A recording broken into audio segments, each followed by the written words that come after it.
Assalomu alaykum o'rtoqlar. Yana reklama ish haqida. Xullas, ish axtarib yurganlar uchun Rossiyani Qrim Respublikasi Yaltadami, Simferopoldami, Sevastopoldami, xullas dehqonchilik ishi bor ekan. Faqat 3 oyga ketish yo'l kirasini to'lab berar ekan, registratsiyasini qilib berar ekan. Bir kunda 3 mahal issiq ovqat, yotoq joy vagonda, o'sha dalada dehqonchilik qilish kerak ekan. Shunga odam oqtaryapti. Menga telefon qilib aytdi, kimligini bilmayman. Hozir Qirg'izistondan 2 ta odam ketyapti. Yana bir 2 ta odam kerak deb oqtaryapti. 20-avgust kuni yo'lga chiqib ketaman.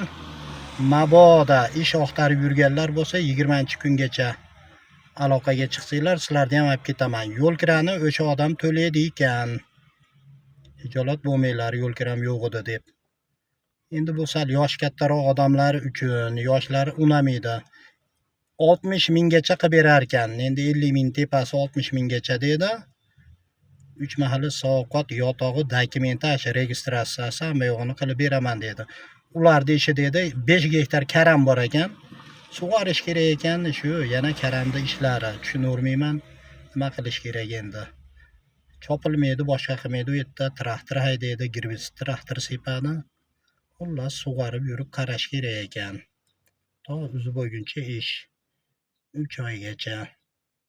Endi 60 mingdan bo'lsa ham chekmasa, ichmasa endi qoniga beradi. 180 ming pul bo'ladi, u 2 ming dollar degani. Mabodo qiziqqanlar telefon nomerimni qoldiraman, aloqaga chiqinglar. 3 kundan keyin biz Qrim Respublikasiga chiqib ketamiz.